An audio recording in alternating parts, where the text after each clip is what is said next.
I'm going to share the link out too. Sounds good.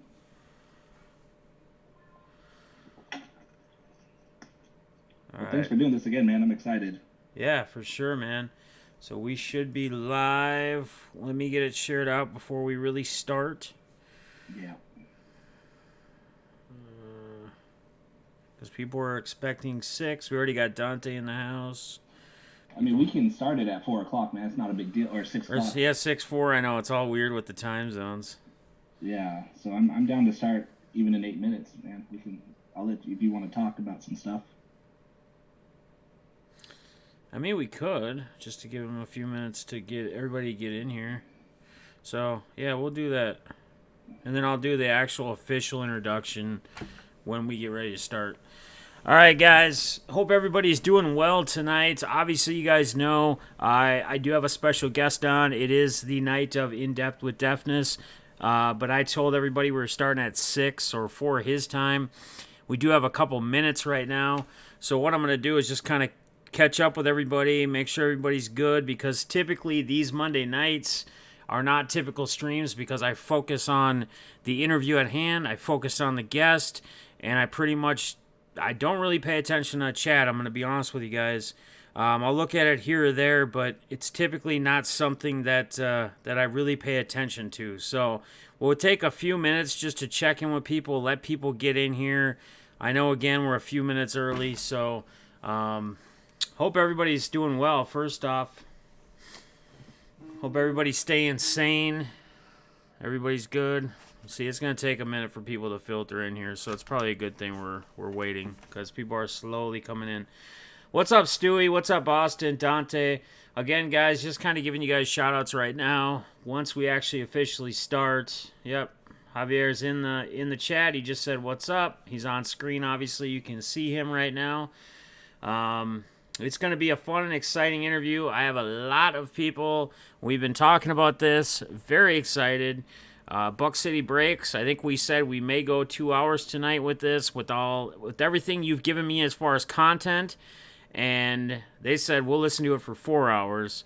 So I don't know that we're gonna do that, but we'll see what we can make happen here. So, what's up, Shaq Rat? What's up, Austin? We're just gonna take a few minutes before we get started. We're gonna try to start right at 6 with the actual official show. So anybody that's watching this afterwards or playing it back, skip up about 6-7 minutes or so, and then you'll get to the official start because we want to start right around 6 o'clock tonight. So.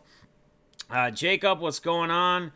I can't worry about unbanning people right now. We got a show to do here in a minute, but we'll look into that. Shaq Rad, hope you're doing well. Uncle Stewie, hope all is well with you guys.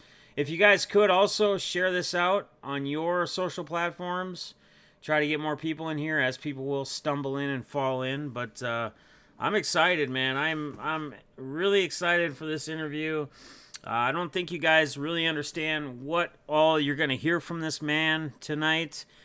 He's got a very interesting, very unique story already in his life. The guy could probably write a book from the bullet points I've seen and what maybe we'll talk about and cover a little bit tonight.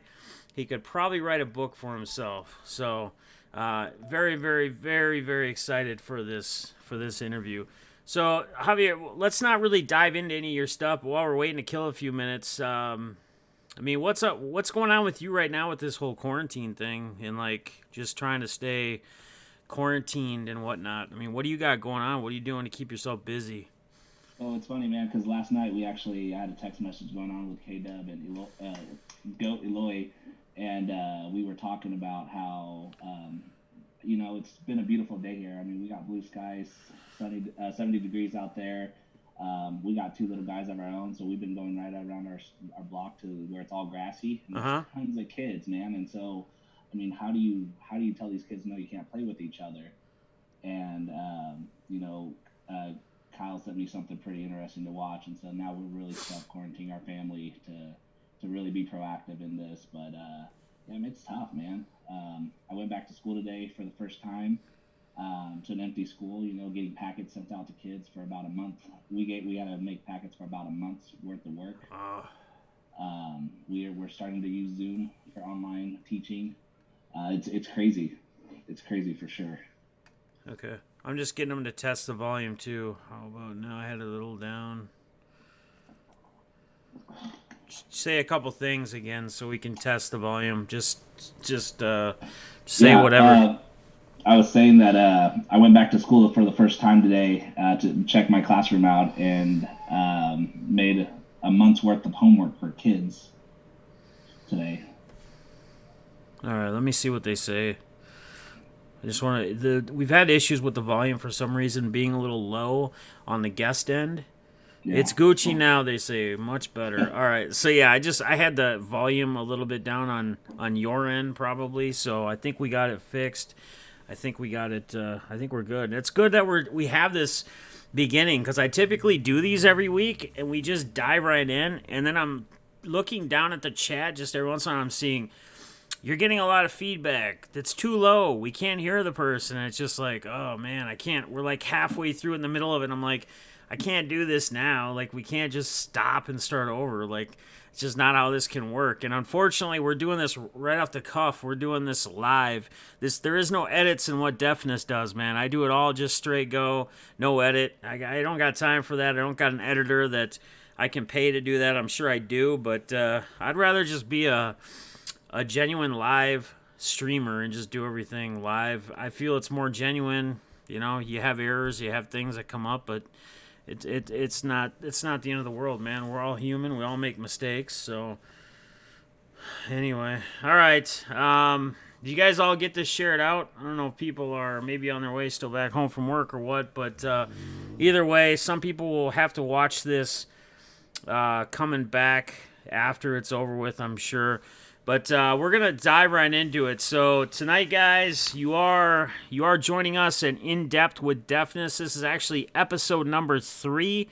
The guest I have with me tonight is a teacher, coach, father, husband, respected hobby member, friend, and I would also call this man a survivor. Javier Solis, man, what's going on, buddy? How you doing? Do well, man. Thank you for having me on the show. Absolutely, man. I gotta tell you, when you sent me this email of bullet points, I said, hey man, can you just send me some things so I can kind of dive in and digest and kind of see what things we can touch on. You sent me like 2 pages of just crazy bullet points, and you're like, man, I could just keep going. And I'm like, wow, this thing is going to get real interesting. So I guess you ready to just dive right in? I'm ready when you are, man. All right, Javier. So let's do this. Let's go back. Let's go back to the old school. Let's start with your childhood. How old were your parents? Kind of, what are your memories of your childhood? You know, were there any? Well, where did you grow up, man? Where did you grow up? So I was born in Oroville, California. I don't know if you guys remember watching the Mighty Ducks. Goldberg was just arrested in Oroville not too long ago. It's right there. I mean, Oroville's known as one of the biggest little towns in the county, man. It's pretty crazy. But no, about 15 miles, I live in a little town called Gridley, California. My mom was 18 years old. My dad lied to her and said he was 18. He was really 17 when they met. They had me at 18, 17 years old. And yeah, we grew up at what's called the labor camp here in town. Really low poverty, housing. My dad worked 3 jobs. My mom tried to do little pick-me-up jobs here and there. I have a brother who's a year and a half younger than I am, and I mean it was him and I, my mom, my dad. Don't remember seeing my dad too much when I was, up to at least 5 years old. I don't really remember seeing him in our house. I mean, just it was one job after another, just to kind of keep a roof over our head. We only had 1 car. My dad got lucky. To kind of branch a little forward, he got lucky. One of his bosses that he was working for says, "Hey, you interested in making an extra $20 cutting this man's yard?" And my dad's like, "Yeah, I'd love to." Introduces him to the man, and this guy had a big old cooker out there. My dad's like, "Oh, you know how to cook?" And he's like, "Well, yeah, I own a dipping sauce company. And if you're looking to make some extra money, let me know, and I'd be more than happy to bring you with me." And this is when they were doing the Reno rib cook-offs, like right in the beginning when it first started, the rib cook-offs there in Reno, Nevada. And my dad's like, yeah, anything I can do to make extra money. I have two boys at home, trying to support my wife. Um, went and did that rib cook off. They ended up winning it about 3 years in a row. The dipping sauce company was called J. Leroy's, and that kind of changed our whole life from that point on. So it wasn't until I was about 6 years old that our life actually started changing. But going back to the labor camp, um, you were either in a gang or you were sheltered. Is basically where how we lived. Maybe about 40, 50 houses in this little subunit next to the river. We were only allowed to be outside for about an hour, 2 hours a day, just because you couldn't trust your neighborhood. Mostly Hispanic population, and it's sad because out of all the kids that I've known that live in that area, about three of us, four of us got out safe. And what I mean by got out safe is that we have jobs, we have a family. We're not in jail, we're not dead. It's crazy. It was a crazy first couple 6 years of our lives for sure. So in this time, being a kid, was there anybody around you or anybody close to you maybe that were influencers in your life? At the time when we were living at the labor camp, I had an uncle who was 9 years older than me, have to live with us because my uncles decided to make a lot of bad decisions, and so my dad, who again worked three jobs, never really let us hang out with our uncles. And um, my uncle, who was 9 years older than us, was in high school, and so I remember being a kid wearing the number 22 jersey for Friday Night Lights football, his freshman, sophomore, junior, senior year. And it wasn't until he had just graduated, decided to get drunk and crash and die. And so that again is another reason who he shaped me the way I am today, because I didn't have an older brother to look up to.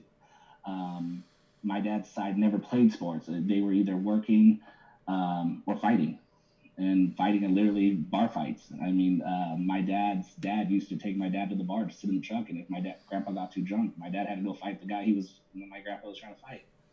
Um, where my mom had it a little bit easier. She had a good household, but again, my grandpa, all my side is from Mexico, and so for them to come to America or California and start building their life from scratch to where they became was is absolutely incredible on both sides. Um, but yeah, I had to look up to somebody to be my uncle, who again passed away when I was 9 years old. Okay. And you talked about you and only a couple other people back in your childhood as far as becoming something, or you use the word getting out. And I guess you kind of referenced something to here about you and your brother, what you guys became, from that camp, and what it means to you and your Yeah. Hispanic population, right?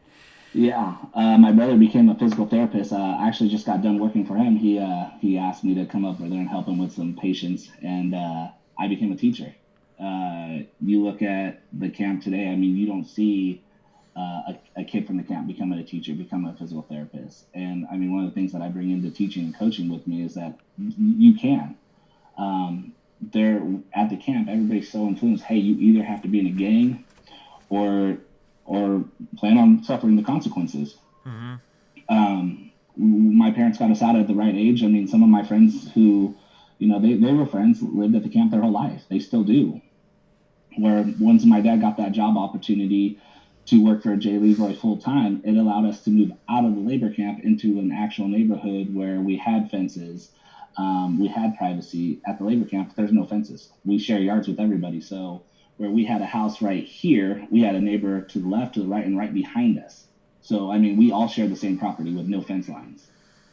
Wow. Let's talk a little bit about, okay, so school. What ultimately drove you to continue to want to go to school in your childhood? So I was probably one of the worst students when it came to school. I did not like school. And again, that was just me being lazy. I got to see my cousins who didn't have to really push as much, getting all the things that they wanted. So I was super jealous of that. Um, my parents did a great job forcing us to go to school, and it wasn't until I was a freshman in high school where I was like, hey, I want to play baseball. And so baseball is what saved my life in that aspect of wanting to go to school. I maintained a 2.0 so I could play sports. Um, got an opportunity to talk to Chico State, which is our neighboring college, Division II college here. They reached out. They said, Javier, we've been watching you play. We want you to come play for us. What's your GPA like? I was like, oh, 2.0. Yeah, I'm super excited. They're like, wait, stop right there. Thank you so much for your time. We'll look forward to talking to you in the future. And so at that point, I was shocked because here I was putting in so much time and effort into playing baseball that I didn't think grades mattered. Mm-hmm. Um, and once I went to the junior college, south of us, it didn't open my eyes like, hey, I do need grades if I'm going to continue to play this sport that I love. And that's kind of what pushed me into staying in school and actually becoming a teacher. And I love my job, but I kid you not, if you asked me what I was going to be when I was in high school, teaching would have been the last thing on my list. Right. So I want to go back for just a second on something you touched on about what was it, San Quentin, or who was it that South? Who was it that told you that when you just said that you had a 2.0 and they said, okay, well, Chico State. yeah, Chico State Chico baseball. State. There you go, Chico State. Yeah. I apologize. I might be jumping ahead of myself. So No, you're good. Chico State was that a turning point or a realization point in your time in your life where you love the game of baseball and you realize that, hey, they just turned me down because my grades weren't what they should have been? Is that something that kind of that sticks to you or stuck to you, like you said, how it opened your eyes as you got to that next phase? But is that something that, I mean, you say it's an eye opener, but is that something that really sticks to you because you were like, hey, I had this opportunity, I love to play this game, here's my grades, sorry it's not good enough, we'll contact you another time, maybe if you show up, if your grades will get better? Would you say that that's a turning point in maybe your life as far as your focus on school in general? Yeah, it changed everything. I think, it changes a lot of paths that I could have taken. But yeah, to hear, I've been going to camp since I was in my freshman year, but obviously I played all three sports my freshman year, fell in love with baseball, said, I'm just going to focus on baseball. So I was going to camps at University of Pacific. I was going to Stanford baseball camps. I was going to Nike baseball camps all over the state. I tried out for an Australia team, Team USA actually, until we figured out the price it cost to go play. But I mean, yeah, I mean everything in my life had geared up to, hey, I'm no matter what, I'm playing baseball. So going to Chico State's camps and winning all of their MVPs for 3-4 years in a row, it was like, oh, this is easy. And again, just being a dumb kid, not realizing, hey, all it took was for me to get a 3.0. Mm-hmm. And that's the whole difference from Chico State to a junior college. Right. And Chico State has won the national title a few years. Especially during that time zone, they were doing great. Lindsey Meggs was the baseball coach there, and continuing playing playing for that championship World Series. And so once I got that call, I couldn't be any more excited to hear Lindsey finally say, Javier, we're ready for you. Right. And I mean, my heart was at the top of its peak, and to hear it automatically just drop to, hey, I've seen you as a kid, but we'll call you back. It Right. just broke my heart. Right. But I mean, that next step of my dream was, hey, I'm gonna get back to Chico State. So you touched on a little bit about, the awards and how baseball was easy for you. It came easy for you. I guess let's talk a little bit about, like, what kind of achievements have you had, or successes or victories we could call them, in your time frame of playing sports? Let's not touch on the coaching side or anything Yeah. yet. Let's save that. But let's talk about a little bit of, like, what achievements does Javier? What do you have? What victories within the sports world do you have? Let's talk about it, man. Shining Yeah. moment. So I don't, and I'm gonna say I helped because I mean it takes all nine of us, and we got our first Gridley League title, and I graduated in 2005. We got our first league title since 1993, and so that was a big step for me because there were so many great squads that came before me. But I actually played JV baseball the first half of the season and got bumped up to varsity halfway through. But again, there was, being a varsity player in a school with 600 kids, we had great teams. I mean, I thought our senior, when I was a freshman, our varsity team was good. When our junior team was there, I thought we were, or my sophomore year, I thought we were good. My junior year, I thought we were even better. And then it wasn't until my senior year that I said, all right, I'm running out of chances. So I put all of my dedication into whatever it took to get us our first league title. With that being said, I was traveling about 50, 60 miles north from here to play baseball in Corning just to have a summer program to play baseball. So where I was playing baseball year round. We have the Chico Nuts that's a little closer. But again, I was traveling beyond that to Corning, where I had fit in a lot better to compete with those guys. And so we did it, and we got our first league title. I got the first Gridley MVP of the league, which was pretty exciting. The Lions All-Star game was brand new, so I got to represent the Lions All-Star game and play for a coach named Bobby Hill, which I'll talk to you about that guy a little bit later.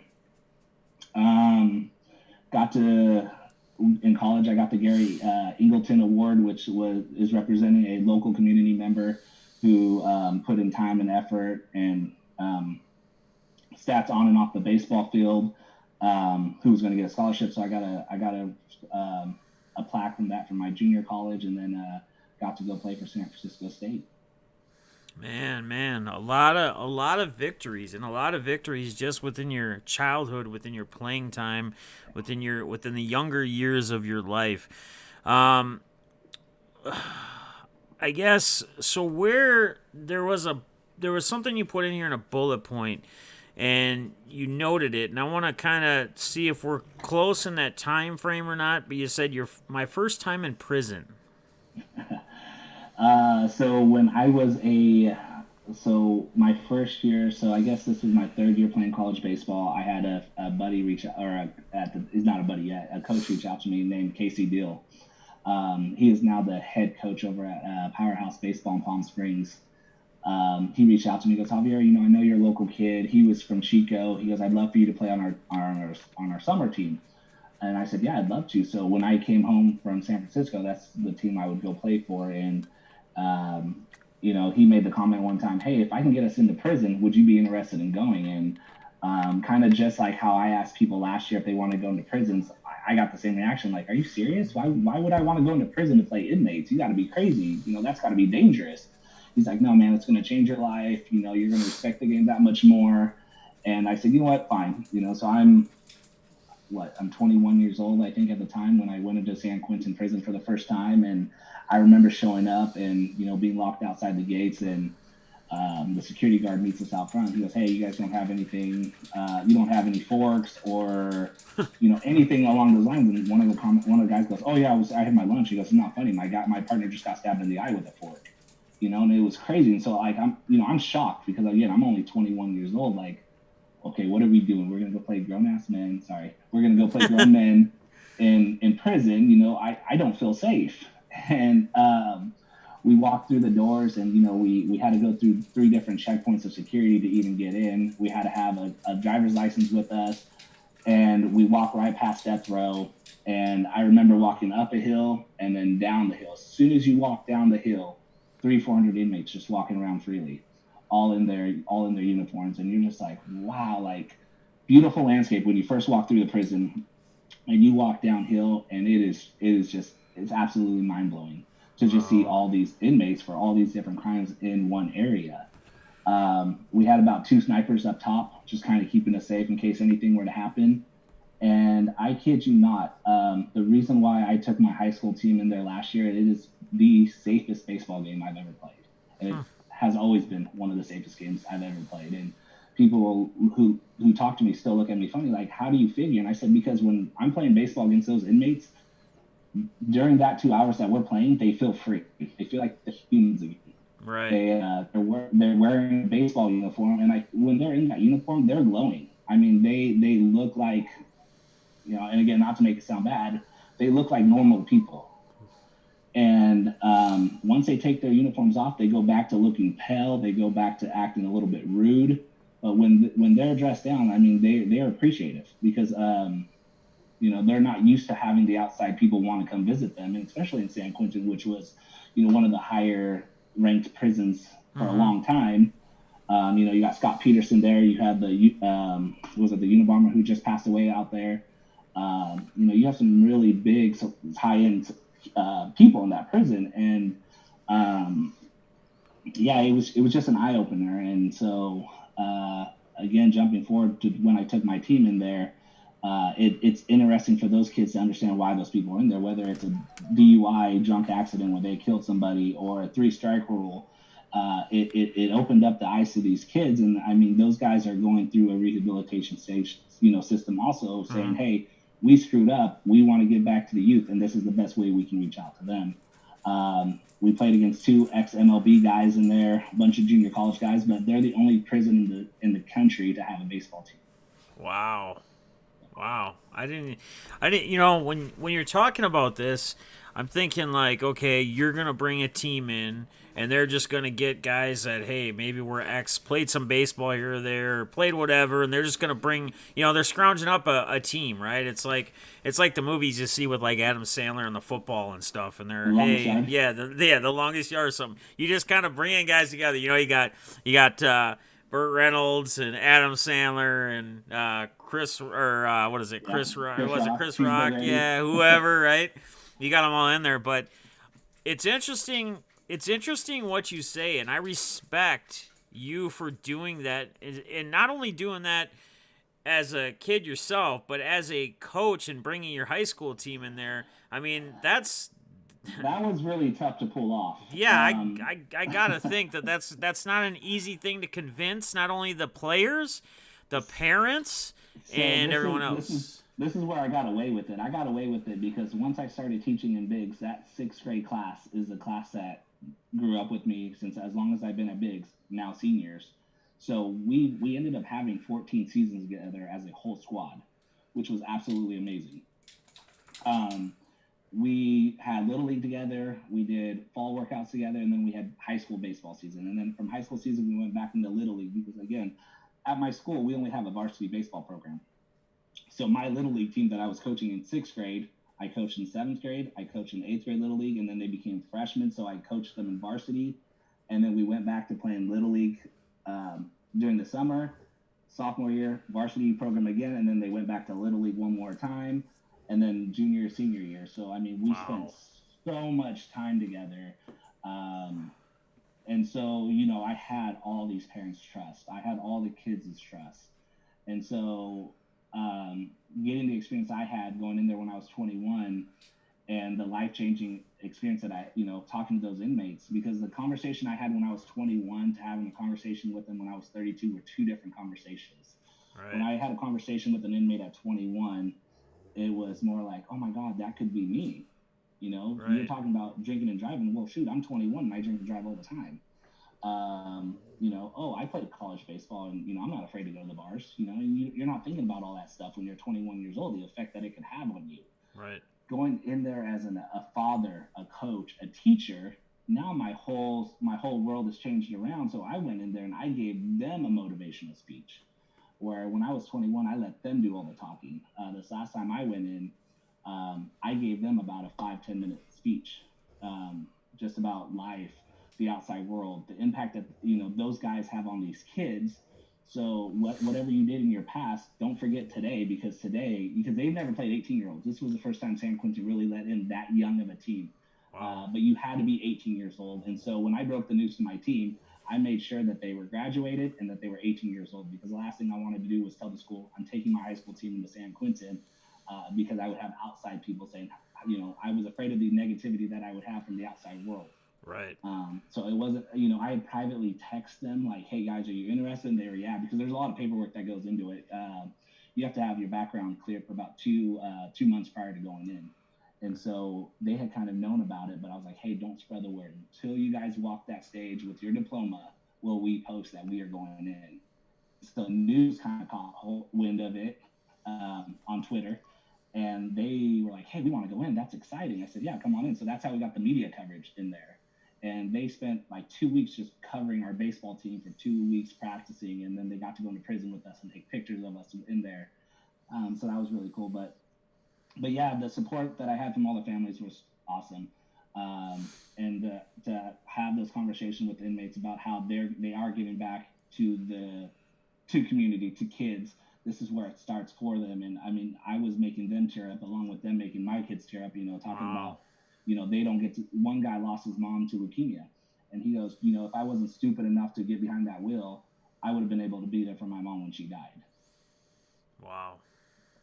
Wow, man, that's deep, man. Oh, wow. All right. Again, man, props to you, respect to you for doing that. I mean, that's huge. I think there's a lot of people, maybe even in the chat that watch this later, that would go, "Wow, if I had the opportunity, I don't know if I could do it. I don't know if I could lead it. I don't know if I could take that chance with kids." But for you doing it, I know, like you're saying, it's been an eye-opening experience for you as you were younger and as a coach now, and bringing your team in there. So let's kind of. So obviously, you're a teacher. You're a Yep. teacher as well as a coach now. So, where did you get your degree? What degrees do you have? So I started off at Yuba College. That's where I did my junior college. I redshirted. So I actually was a super sophomore. So I went basically my third year of junior college. I was taking ping pong classes and every PE class you can think of just to have my 12 units. Because I had already had my AA. But again, if you redshirt out of junior college, you still required to have 12 units. And and then I graduated from San Francisco State with my bachelor's in liberal studies. Again, it wasn't until I was actually in San Francisco that they were like, "Hey, you're going to be a teacher." And I was like, "What?" Because I was just taking classes. I didn't know what I was going to do with my life. I just knew I wanted to play baseball. And 18 years old, everybody's thinking they're a professional baseball player. Yep. So I was just taking classes. Worst case scenario, I'll be a baseball coach for my job. And going to San Francisco, they're like, "Well, you have to declare a major. You can't just be a baseball player." And I said, "Well, what am I close to?" And they're like, "Well, you're 2 years away from being a teacher."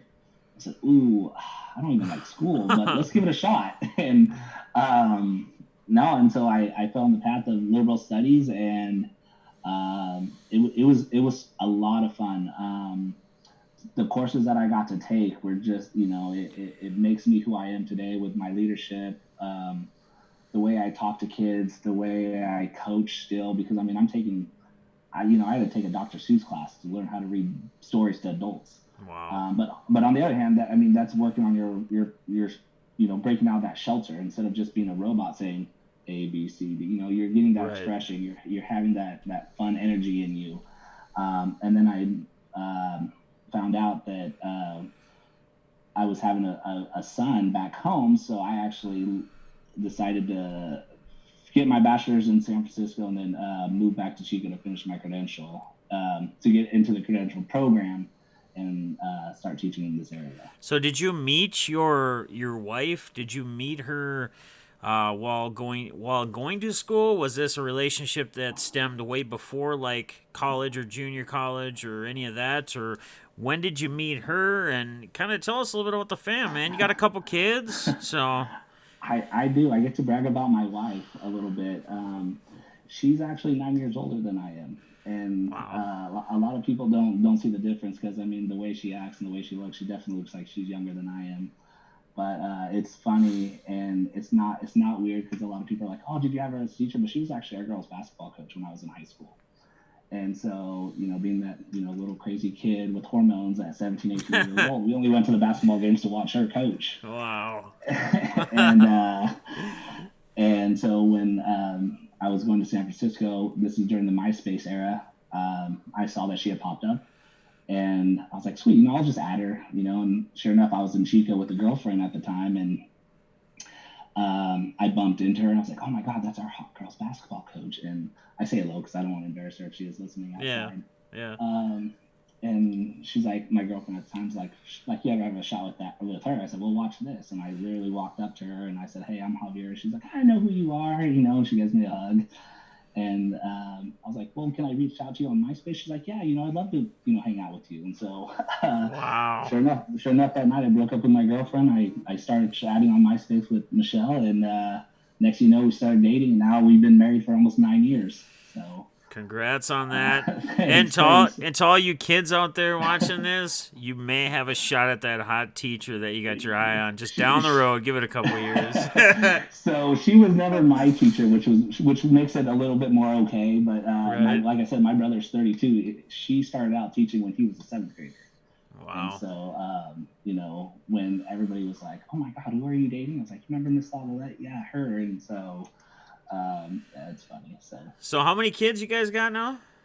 we have two. We have Jaden, who has become a Twitter favorite Yeah. on there. So Jaden's 8, and then we have Maddox, who it's so funny because Jaden's this Mexican-looking, dark-haired, brown-eyed boy, and then we have Maddox, who's completely opposite. He is white, he has blonde hair, he has blue eyes, but I mean the face says it all. That we're I know I'm the dad. Right. Right. And then Right. I have a college blessing who is 11, and he lives in Gridley now. He was in Chico, and they just moved back to Gridley. So his name's Okay. Alec. Okay. So when did the actual, I guess, when did the teaching and the coaching, when did that actually start for you? So as soon as I got done with San Francisco, and I was moving back this way to be closer to not only Michelle but to my oldest son Alec, I got approached by Casey, who I was doing a lot of summer ball with the NorCal Pirates, and he's the one that took us into San Quentin. He goes, "Hey, I'm starting up this baseball program where it's only summer collegiate, so we're gonna have kids from all over the country come play for you or for us at the time." He's like, "Do you want to be the head coach?" I said, "Yeah, I'd love to." And so as soon as I left San Francisco, I came back and started coaching summer collegiate baseball, and we played 50 games in 3 months. And Michelle was pregnant with Jaden, I believe, at this time. Okay. So she was a trooper. She let me do this. She knew base. I was still in love with baseball. Um, and then that from that point on, I was still doing my teaching credential, and Biggs right away said, "Hey, we'd love for you to come. We know that you coach baseball. We have a baseball spot for you and a teaching job for you." And I said, "I can't pass that up." Right. And so that's what got me in Biggs. The superintendent in Biggs was actually my uncle, who had passed away on the 4-wheeler accident. He actually lived with him during football season because he was his football coach. And so I had a little connection there with the superintendent because he had known who I was and where I came from and my background and everything. So when he brought me in, um, I think he really knew what he was getting by bringing me in. I mean, Sure. you're bringing in a Hispanic, you're bringing in a male, you're bringing in a baseball coach for this population, and so I was really happy to have him reach out to me. Awesome. You touched on a little bit too, as a coach. So you not only coach high school ball, but you coach little league or your son's ball as well. And you touched on a few things that you sent me about the first 4 seasons as a coach and the last 4 seasons of the coach. And you can kind of get into the records and where you were and where you are now or where you have been in the last 4 years. And I guess what I wanna, and not only that, but what's also come with the last 3 seasons of you coaching, what accomplishments you have made each year, what you have stated on here, um, and kind of, I guess, what I want to know after you explain these records and this switch in how the records have been from 4 years to another 4 years, kind of dive in on where you think or how you feel is you've had better talents or the way that you've been able to coach these kids ultimately to make that change. That I think that's always a coach's question: is it the kids that make the coaches, or is it the coaches that make the kids? Is what it Sure. always comes down to. My wife being a varsity girls basketball coach forever. She was, when I first started out at Biggs, I was 25. I started out my first 4 seasons 25 and 58. It was rough, and I was like, man, maybe I'm not the right coach. And she's like, no, you just got to establish yourself. So when I went into Biggs, I literally had to push out the 4 years players who I've never coached before and Hmm. start building my program. Okay. So again, I had some great ball players. My first year coaching, my second year coaching, my third year coaching, my fourth year coaching.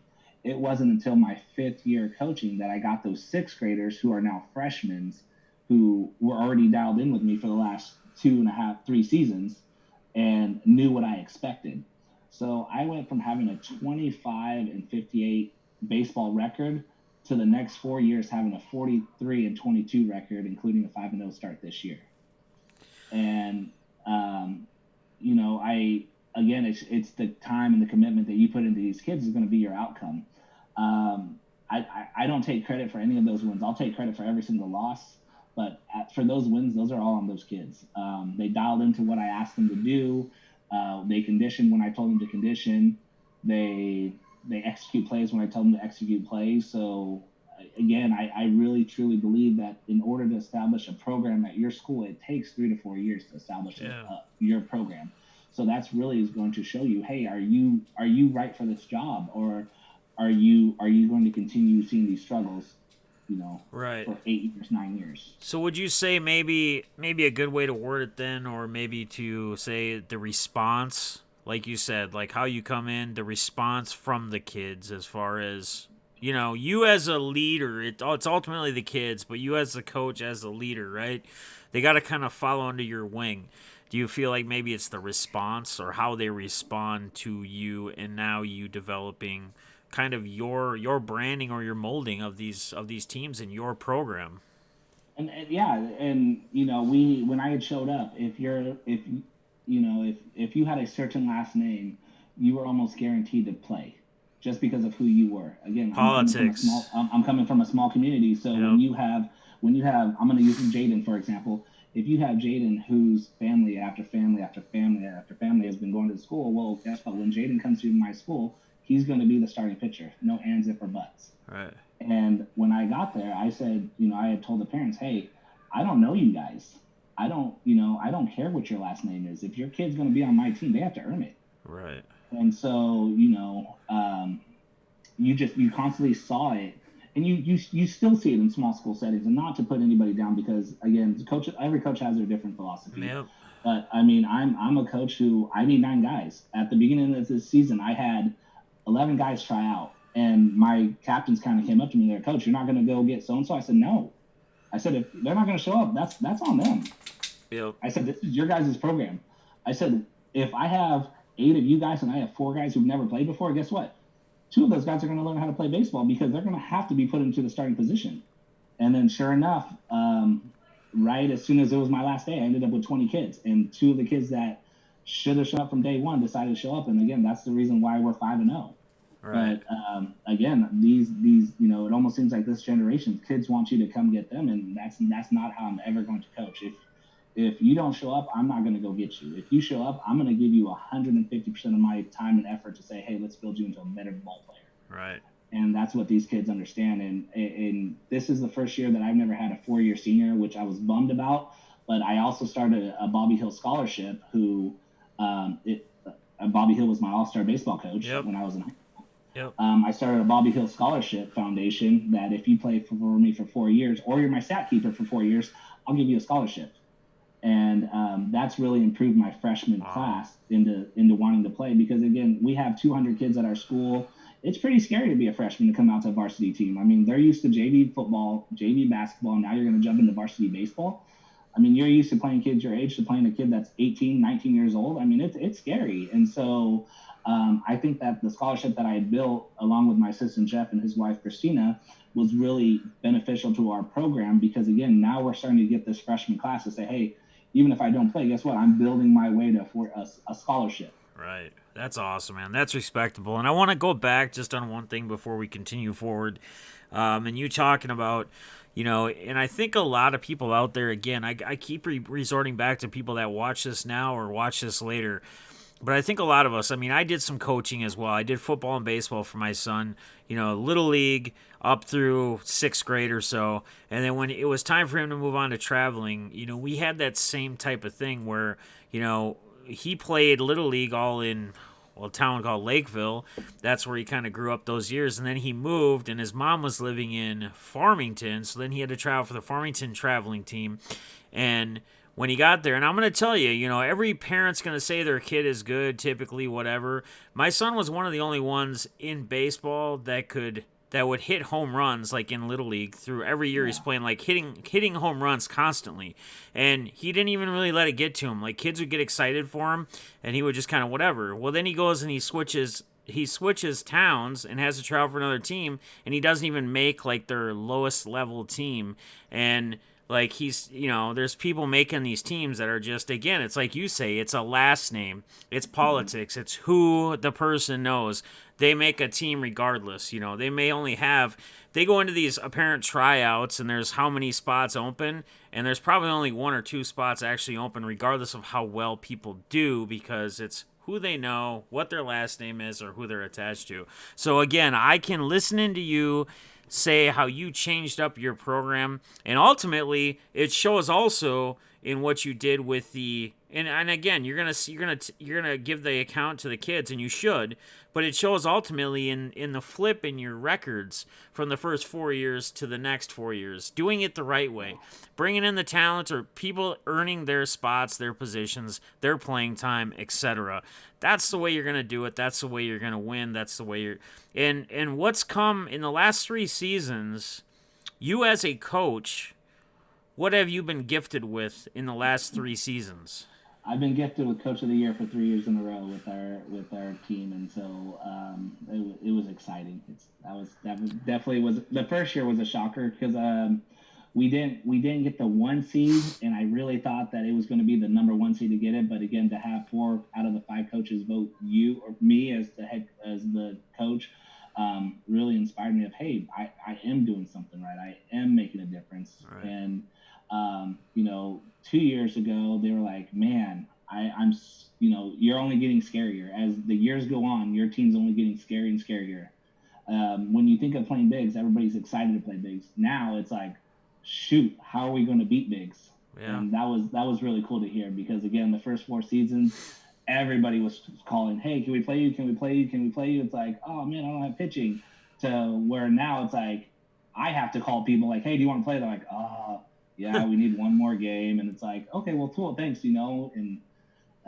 It's definitely good to be on the other side to, not that I'm calling to find the smallest teams or the teams that will, but, it's nice for me to say, okay, nobody's calling, I'll reach out to somebody today, right. Compared to the first 4 years, everybody, hey, we want to play. I said, I'm sure you do. I said, you've seen our record. Right.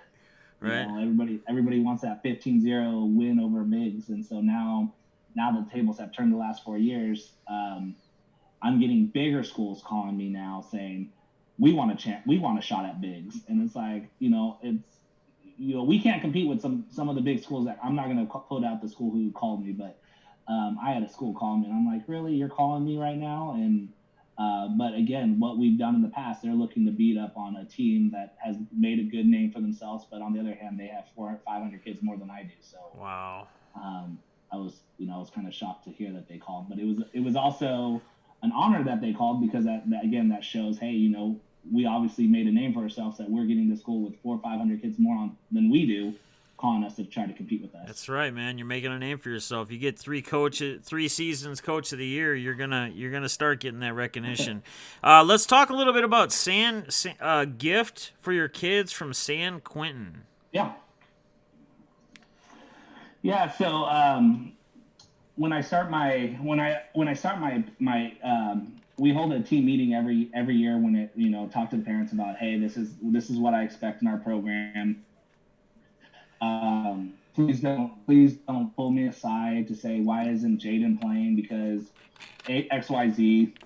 I list all my credentials from playing 4 years of varsity baseball to playing college baseball to coaching summer collegiate programs, from coaching the last 15 years. I said, hey, you know what? And that's not me bragging. That's me saying, honestly, I have a very good idea of how to play this game, how to coach this game. So if you really have a problem with the way I coach, set up a meeting with the superintendent, and I'd love to be there. But if Jaden's looking to get in the starting lineup, have him come talk to me. I don't need a parent to say, hey, can you start my son today? Again, I go with the best 9. This isn't JV baseball, so if your kid earns it, he's going to get a shot. Right. Well, and on there it also says that I played in prison, and so when I had 6th graders, that 6th grade group, I had a couple of their older brothers, and so when all the families show up, these little sixth graders who are my students at the time, well, Mr. Solis has been in prison. It's like, no, yes, I've been in prison, but I got out the same day.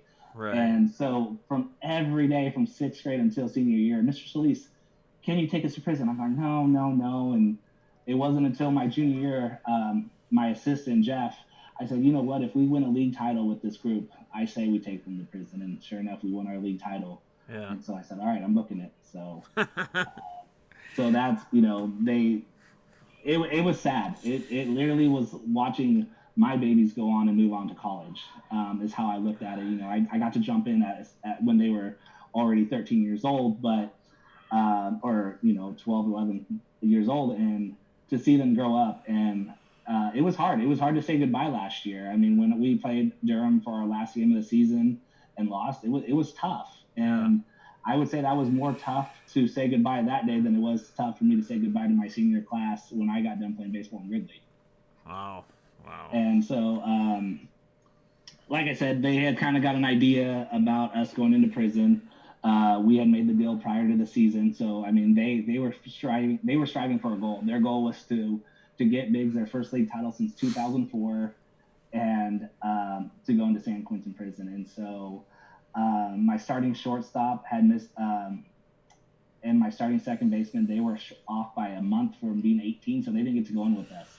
So they were pretty bummed. But now we're going to make it an annual tradition. It's kind of our reunion, to play once a year in San Quentin prison, every year in July. So I already have the date booked this year for July 18th, if everything goes through. That's awesome. But we'll go on July 18th. We have hotel rooms. We're going to play a doubleheader again against the inmates, and it's a lot of fun. And so they're actually sponsored by the Giants and the A's organization. So they actually have jerseys from the San Francisco Giants. Wow. And we use MLB baseballs. We used a Madison Bumgarner baseball bat. I mean, all of their stuff is professionally owned. You can only use wood bats in there. You can't use metal bats. The umpires are inmates. The only person not an inmate is the coach that's standing on the field with you. And we had an announcer who was absolutely hilarious. If you guys get a chance on Netflix, they have SQ Basketball. It's San Quentin Basketball. The announcer that's on that Netflix show was our announcer. And so I had texted my coach, Jeff. I was like, hey, did you see this? And I don't know if you saw me watching it the other day, but I had just posted that SQ Baseball is San Quentin's basketball team that is sponsored by the Warriors. That's crazy. So they actually had Kevin Durant go in there with Draymond Green. And so they actually have every single sports available for people to go in and play them in: tennis, softball, flag football, baseball, track. And I mean, it is crazy. And so many people are, they are taking advantage of it. And it is sad because, I mean, watching, I was telling my wife this the other day, is you also see the other side. And so on the Netflix series, the head basketball coach was involved in the killing of a San Francisco kid, kind of an older kid, back in 2006, I think it was. And so this guy is trying to make a difference for himself, where the mom's like, hey, I'm glad they have all these things because he's trying to get out on parole. But she said this stuff is meant for them to stay in jail to make a difference. Not for him to get out early because he's doing something better with his life. And, I sit back and think about that. And I said, she is right. Right. Here I am, shaking hands, hugging these guys, thinking, everything's okay, but they do still have a past, and and I know that they're trying to better themselves. So when we got out, I pulled my kids together and I said, hey, you guys, they say we hope we never see you in here again, unless you're unless you're in that Biggs. I couldn't wear big stuff, so we had a Chico shirt on. Unless you're in that C jersey, I don't ever want to see you guys in here. So they were threatening my kids not to ever come back, and that was really cool because, again, they can only preach so much about why they're in there. Right. And they hope to never see those kids back. Yeah, that's awesome. And respect to them. And I mean, ultimately that's what they should be doing. But, they could also be, what's, and just be threatening or whatever. And just doing things the wrong way. So we haven't even touched on any of this yet. And a lot of people that probably watch are probably big on, the hobby. A lot of them probably that's why they're watching. They're here, or they know you or me or whoever, both of us. But let's dive back a little bit and let's kind of. I'm gonna ask you about when was your first. I guess when did it start with the hobby and what was your first encounter? I mean, do you remember like the first experience with you and the hobby? So I would have to say that we used to have a card shop here in Chico, about 45 minutes north of us, and um, Chico's where Aaron Rodgers is from. In case somebody out there's like, oh, I wonder where I heard Chico from. So, 45 minutes from where I'm at right now, and they used to have a card shop, and I remember my dad taking us there in the early mid 90s, and we used to go after the Dream Team set with Jordan and Iverson and all those guys, and as soon as cards weren't really a big thing for me at the time. But I found my old suitcase at home 2 years ago. I was at my parents' house, and they're like, "Hey, what are you gonna do with these cards?" It's like, "Oh yeah." So I grabbed the all my cards that I put in binders and stuff, and was going through them. I'm like, "Oh man, I totally forgot about this. This would be so much fun." And then I'm on Twitter, and I see Bambino Breaks saying, "Hey, we're opening up this case of cards. $15 to get in, whatever." And so I was like, "Oh, why not?" So I donated 50. I thought I donated $15. I had no idea what I was doing, and then I didn't even watch the break live, and because I had no idea what it was. And 2 weeks later, I got a basketball card autographed. I was like, oh crap, $15 you get an autographed baseball card? Sweet, I'm gonna do it again, or basketball card. So I did it again, and nothing came in. So I'm like, hey, I actually wrote him. I was like, hey, Bam, what's going on? I sent you $15. And he's like, Javier, you didn't hit anything. Like, what do you mean I didn't hit anything? He's like, yeah, when you give me $15, if you're not watching, I randomly put you in a spot, and if your spot hits, you win whatever cards you get. I was like, oh, okay, well then I'm gonna do it again. This time I'm gonna actually watch, and so it actually started making sense. Right. But so I got into it for a little bit with him, and then Buck City Breaks was, I found Buck City Breaks saying, hey, we're gonna do cases. I was like, oh sweet, I'm gonna start doing cases. And then Kid Orty came out. And when Kid Orty came out, I was talking to the whole family. They were like, hey, you know what? We see that because when I was getting these cards, I was just giving them to Jaden because Jaden was starstruck. And they're like, hey, you know what? We have this plan right now with Kid Orty where if it's $4 and we ship you a pack of cards and your kid gets to open them. I'm like, you know what? It's $4. That's not a big deal. So every month I was sending them $4, and Jack, So I put my head down because my brother convinced my son to be a Jaguar fan. And so, it's cool because, we got a lot of the cool cards, but Jaden's a huge Jaguar fan.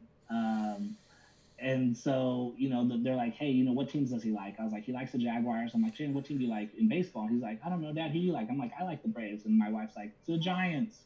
So he's like, Dad, I like the Braves Giants. I'm like, okay, we're just going to put Braves and Giants. Yeah. And then for basketball, we live an hour south of Sacramento, or north of Sacramento. And so he's a Sacramento Kings fan. And, to see his face light up every time he got a packet and just going through cards saying, Buddy Hield, it's like Jaden's Buddy Hield. Yeah.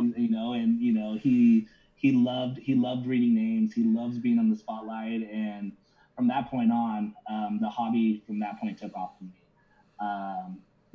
When people are like, hey, do you guys have any kids out there? And I am truthful. If somebody's like, the other day somebody put a Gronkowski card out there, and I was like, that's cool. I have a kid, but, I know somebody who would want it more. And you start meeting all these amazing people online who, aren't just doing it for themselves, but are doing it for their kids as well. And, I can't thank everybody enough who's been there for Jaden.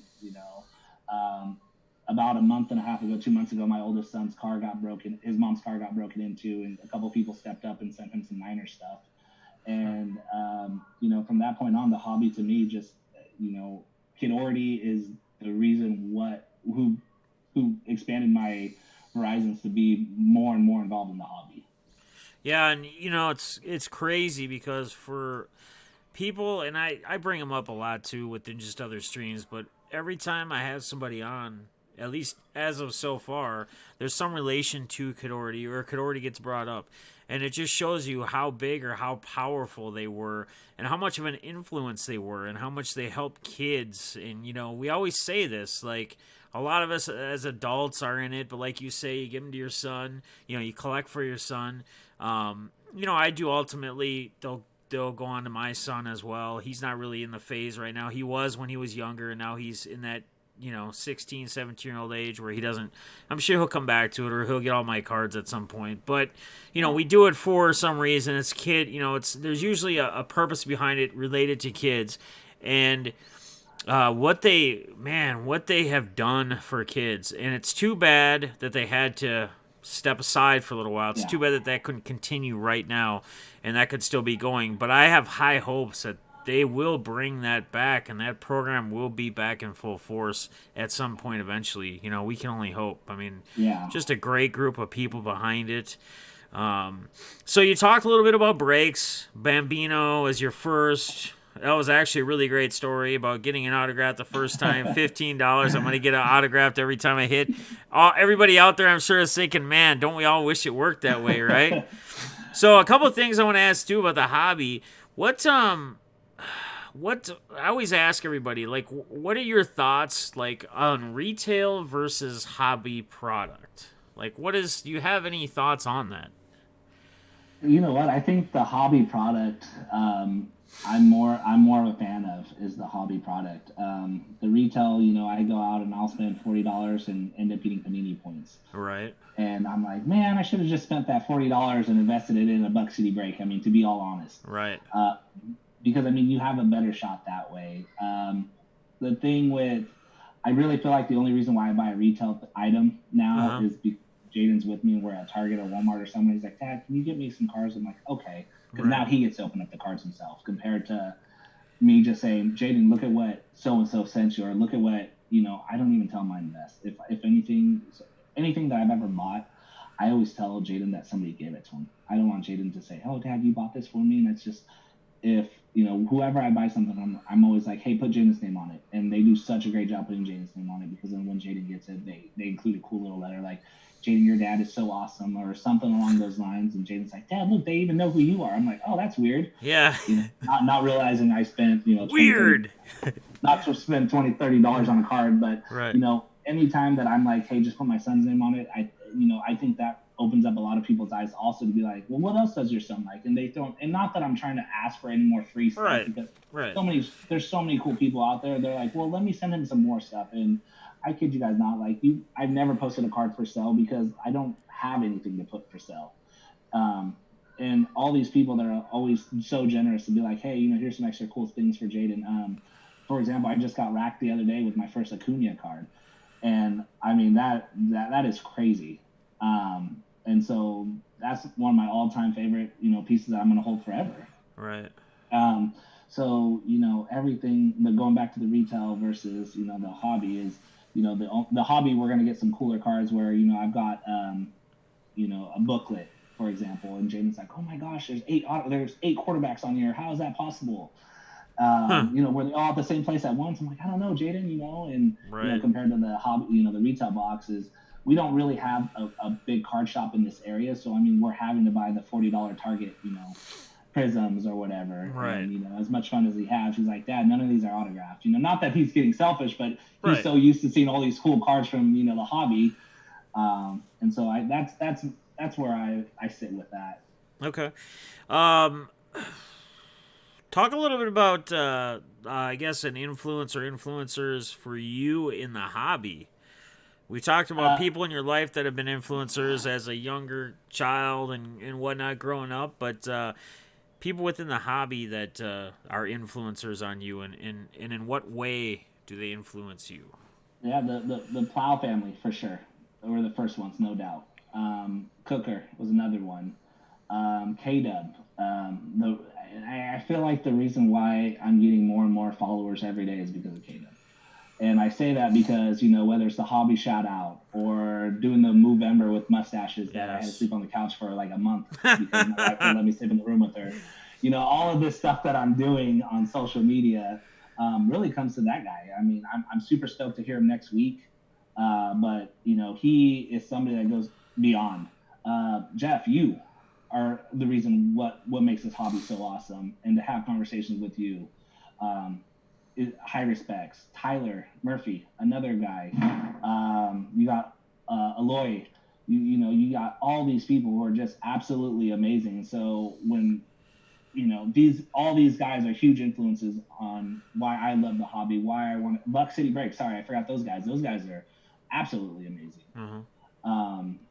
Just there's just nonstop people, and Jimmy Gunn's another one who just constantly gives, and so when I got to be asked to be part of my first rack, I don't want to stop being asked. Keep asking, because it's so amazing to see these reactions on people's faces. And somebody had posted a couple months ago, who's never been racked, let us know. And so on that point, I didn't put my name. I don't want anybody to know I've never been racked. So to get racked for the first time last week was amazing. But everything that I do for anybody out there, I don't want any recognition. Same thing when I'm coaching. If we do something wrong, give me the blame. But anything that goes amazing, take it, because I just want to be in the background to say, hey, that is, if we made somebody today, that's awesome. Right. Speaks very, very, very highly of you. So where do you see the hobby, saying we get through all this, which I know we are going to with what's going on right now in the world. We don't need to talk much about it because we see it everywhere we turn. But where do you see the hobby in 5 years from now? Where do you see the hobby? I only see it getting bigger and stronger. It's already getting bigger and stronger. We are stepping away from cards right now and buying people dinner, which is crazy. But I really think that the hobby is just going to explode here in a little bit, in the next couple weeks, months, to where, we're going to see, I kid you not, maybe 1,000 more people stepping up and being part of breaks, being part of giving back. And it's going to be absolutely amazing. You know what's crazy too? You say that. You say, like, with everything going on right now, you say weeks, months, and year. I honestly, I don't think you're far off on that. And it's interesting because Guns was telling me, he works for the post office, and he said, man, it's like packages all over like it's Christmas. We think we're in such a bad time right now, but I know myself, I went crazy on cards this last weekend. Between Guns' auction and eBay and everything, and seeing everything on eBay and everybody buying stuff and people posting cards, which I'm sure some are posting to try to help themselves out in this time, especially if they're not working. And shout out to everybody out there that, if you're not working, we're going to get through this thing. There's ways that hopefully some of us within the hobby can help one another, whether it's just that dinner or whatever. Like I saw Tyler Murphy post the other day, and I wanted to be a part of. And I think there's been 4 or 5 that I'm aware of, even again today. This is like a daily thing now, and this is what we want to do. I talked about it yesterday in the Sunday shout-out video that I did, but a meal or 2 a day. And we're not doing a meal or 2, we're doing 4 or 5, and it's all because of everybody out there in the community and people just stepping up and just wanting to donate money to put towards this meal to help somebody that's not working or out of work and doesn't have any income coming in right now. So when you say that, some people may question or step back on that and go, weeks or a month, well, our economy, whatever. But I'm going to tell you what, even with so much stuff shut down right now, the economy is actually still going fairly well because of all the essential places and all the restaurants. You just can't go sit down and eat. There are a lot of places not going, but we got to stay positive. We can get through this. All right, let's get back to you, though, ultimately. So what kind of goals do you still have set ahead of yourself? What things do you want to achieve? This last hour we've sat here and we've kind of got to unfold your story, unfold your story basically of your life so far. Kind of putting together this last hour, and there's a lot that's been jam-packed within that. There's a lot of things, a lot of events, just like most people go through, but I think you got a very interesting story. So with everything that you've had happen, that you've gone through, that you've achieved in your life, what's Javier want? I mean, for the rest of your life, what things are you still going after? What things do you want to achieve? My next step is to see all three of my boys go to do something that they love, and I say that because if college isn't the route, then I'm going to be supportive, and I say that because I know my oldest does not love sports, and I don't say that because, and I don't mean for that to sound like, hey, I don't want to go to college, because I'd love for him to go to college, but I mean he's so gifted already with arts and music and stuff like that, that if he decides to go to junior college to get an AA, then I'm going to be supportive. With Jaden, same thing. I know that all it does. Obviously, every parent's dream is to have their kids go to college. I want to be supportive of my kids. Obviously, would love to see them go to college. Play a sport, do something that they love. But ultimately I want them to find the job that they love. Um, I was fortunate enough to have baseball in my life, and I talk about that to my oldest every day. Um, I get to talk to him on the text message or phone calls, Mm-hmm. and say, hey, you know what, brother, what makes you happy? With Jaden and Maddox, a little different case scenario. I get to see those two every single day, interact with them every single day, and Jaden's like, Dad, I just want to play. I want to play soccer for a living. Well, okay, Jaden. Well, how do we get there? Right. You know, I want to help my three kids grow up to be better men than me. I don't have the best background. We've all made mistakes in our past, but something that I want to do is give them the opportunity to strive and be what they want to be.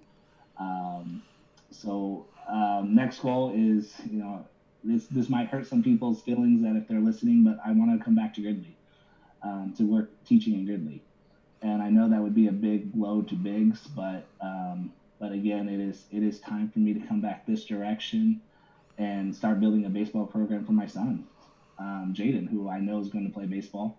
But it makes it really tough because of all the relationships I have built in Biggs, only being 5 minutes away. But again, my ultimate dream would be a teacher in Gridley for the rest of my life. Okay. And man, you listen to all that this man's achieved and you hear him say how, his life hasn't been much or whatever. I would beg to differ, my friend. You've achieved a lot already in your time. You've come from, I guess you could probably say almost nothing, or a very high risk, non turnout childhood where you grew up. Just kind of getting everything, hanging on to sports and using sports as your kind of your outlet, your tool to get you through. Finding that love for baseball, pushing your way through baseball to make yourself realize that, what, I got to focus on school. School's kind of going to be a key ticket to this if I want to continue to do what I love, and that is baseball. And then finding that passion and love within coaching and teaching, and ultimately being a teacher for these students. And I say that in a way of, I can tell by just this hour in this interview, the bullet points you've given me to prep for this interview with you tonight, very detailed. I know what kind of coach you are. I know what kind of teacher you are, and I don't even have to see you do it in action.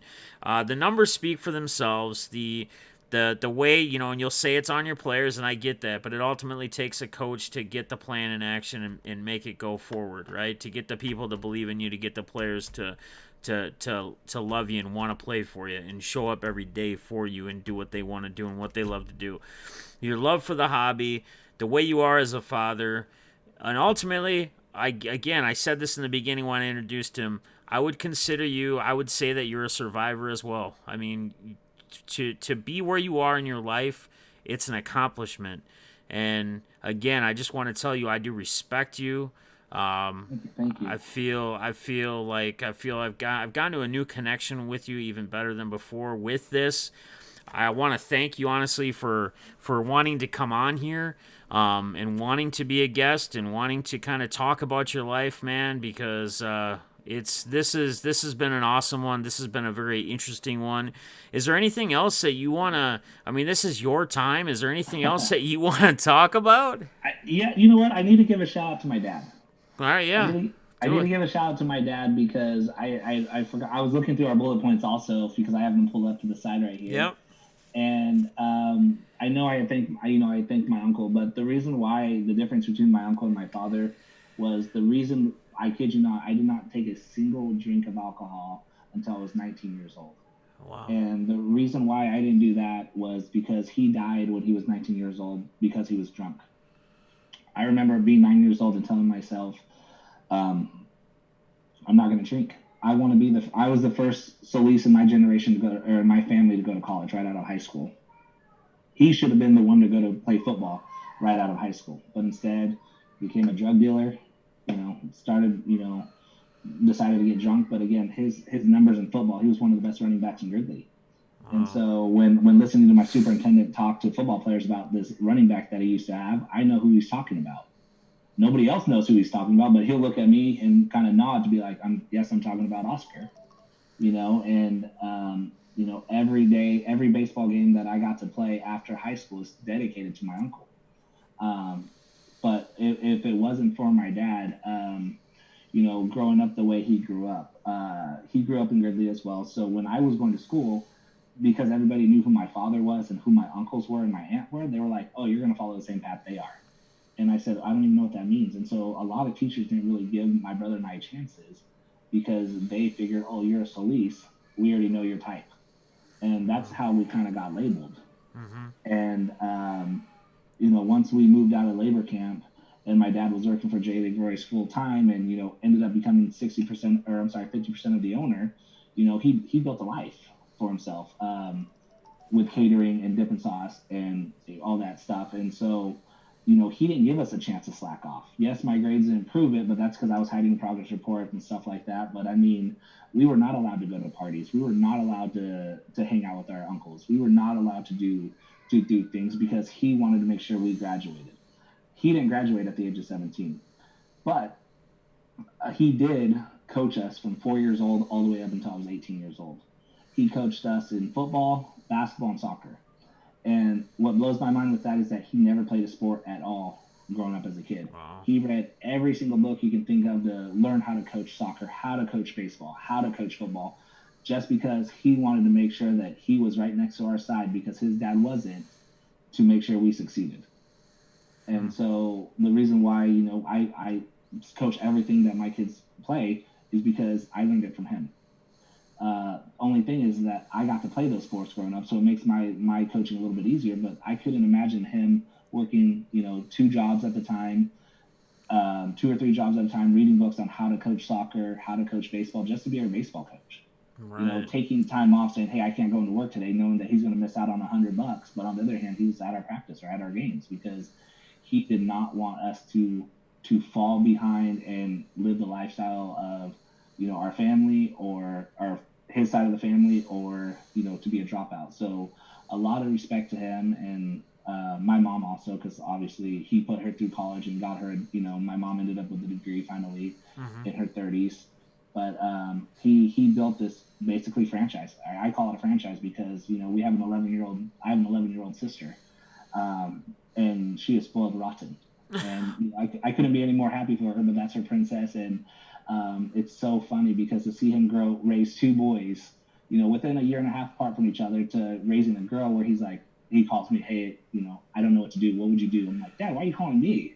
You Right. deal with kids all the time. What would you do?" It cracks me up, but. Right. Yeah, and again, we are who we are because of both my parents. But realistically, my dad is the whole key to this whole, the paint to this whole collage. Sure. Because again, he's the one that worked three jobs to make sure we survived. So that was pretty cool. And guys, you did not hear that. That was not a typo, or you did not hear that wrong. 11-year-old sister. That is, he does have a sister that is 11 years old. So that's not a I typo. do, Yep. and I have my oldest son's 11. So funny side story is when Michelle and I started. My dad's name's Javier also. My mom was pregnant And Michelle's like, "Oh, I'm dating Javier Solis," because she was still living in the Chico Gridley area, and I was in San Francisco. Mm-hmm. And everybody's like, "How are you dating Javier Solis? He's about to have a baby with Maria." And man, the whole town went crazy thinking that my wife was, with my dad, but not realizing that I was Javier from San Francisco. So it was funny. It grew a lot of chaos here because it's a small town. Everybody wants to talk, but Right. it was funny. So, my man Javier, did I do good? Did we miss anything? Did we skim over, or really did we not touch on anything? Is there anything I missed that we didn't want to cover tonight? I'm trying to look and Um, see. yeah, you know what? I'm gonna touch base real quick about baseball one more time. Yeah, go for it, man. Um, I know you had talked about your son trying out for a Legion team. The reason why I said I played for Corning and not Chico is because I was put in the same scenario as your son. And again, the reason why I coach the way I coach is because I kind of got put in that same scenario when I was playing for the Chico Suns team. We went in for a state title. We came in third place. Well, when we finished the season, I ended up with 7 home runs, about 40, 50 RBIs. Was a number 3 hitter. Uh huh. Was a pitcher outfielder for them. Well, when it came to the next team up above, I got a phone call before the season even started and said, "Hey, sorry, our roster's full. Good luck trying to find a new program." And I was like, "Are you serious?" And so again, I was the only kid from Gridley Yeah. that wasn't from Chico. And so that's when I reached out to Corning, and Corning was like, "Yeah, we'd love to have you." And so I built such a cool family there for 2 years. And so it was a little farther drive. Like I said, it was about an hour and 10-minute drive to get to Corning compared to a 40-minute drive to get to Chico. Yeah. But I mean, those guys took me in like nothing. And, to this day, I go up to Corning once a year because actually my coach's brother, who was on our team, passed away from just falling asleep behind the wheel.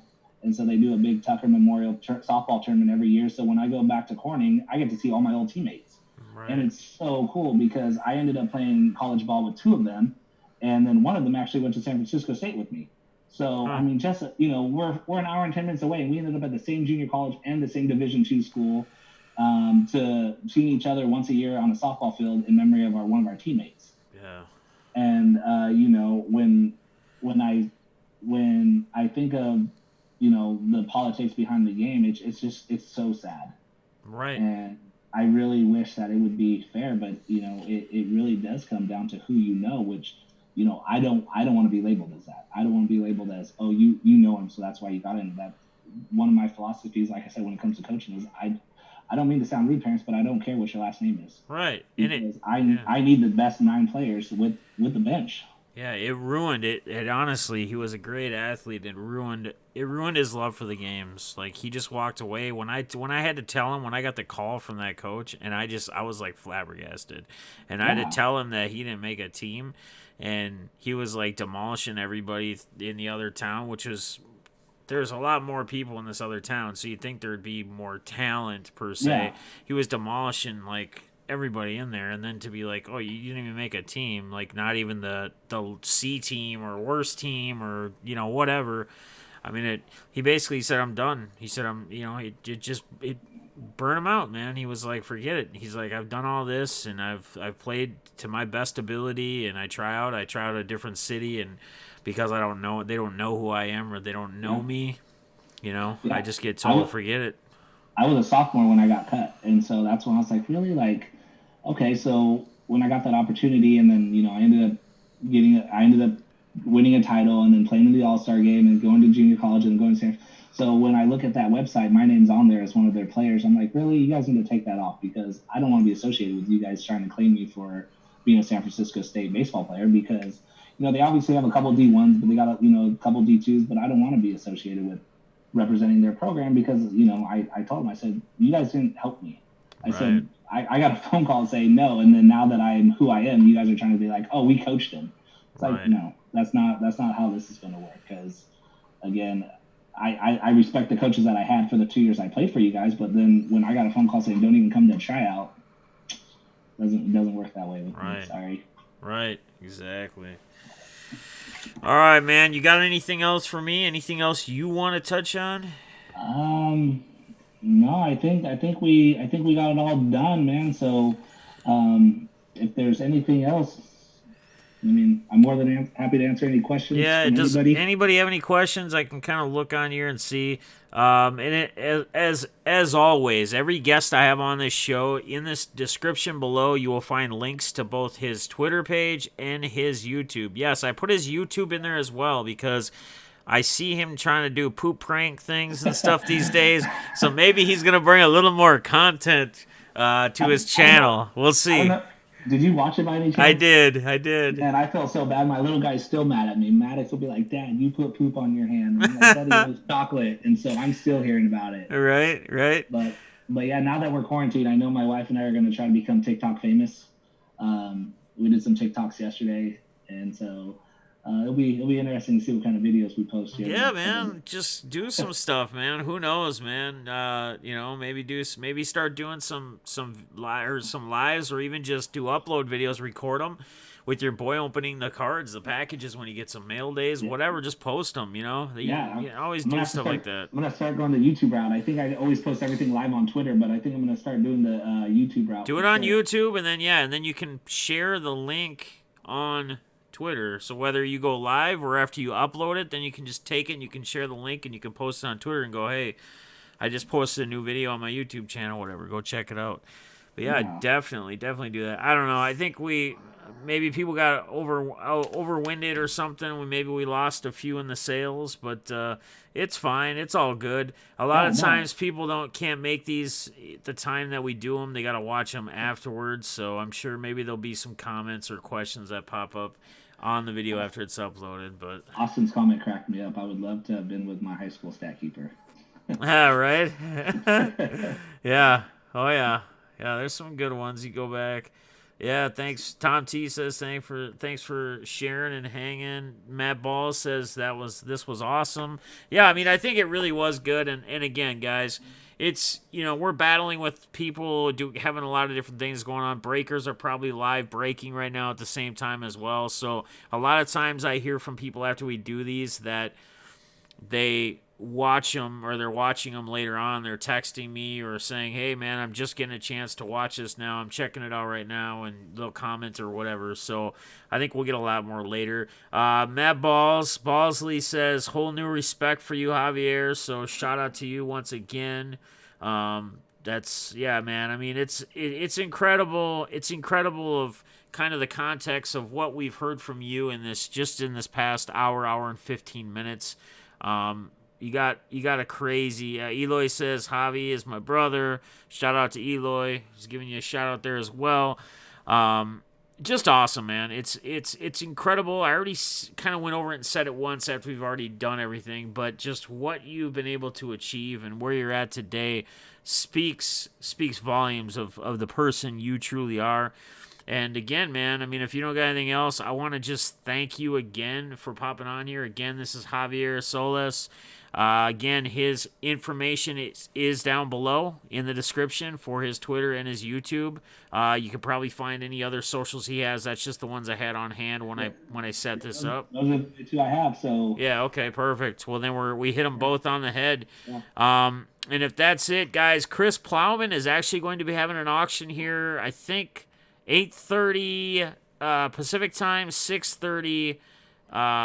Would that be 6:30 Central Time? So he might already started it. Plowman might already started his auction, but he's going to be having an auction here if it's not live yet soon. So make sure you guys head over there and support him.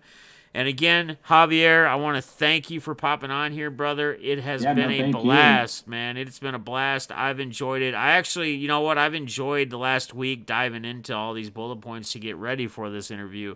So I want to thank you again, man. And who knows? Maybe we'll be doing this down the road. There'll be more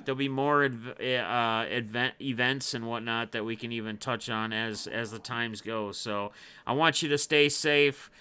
Keep your family safe. Absolutely. And everybody out there, stay safe. We'll see you tomorrow. Tomorrow night, I'll be doing my quarter sale on my YouTube channel starting at 6. So check that out.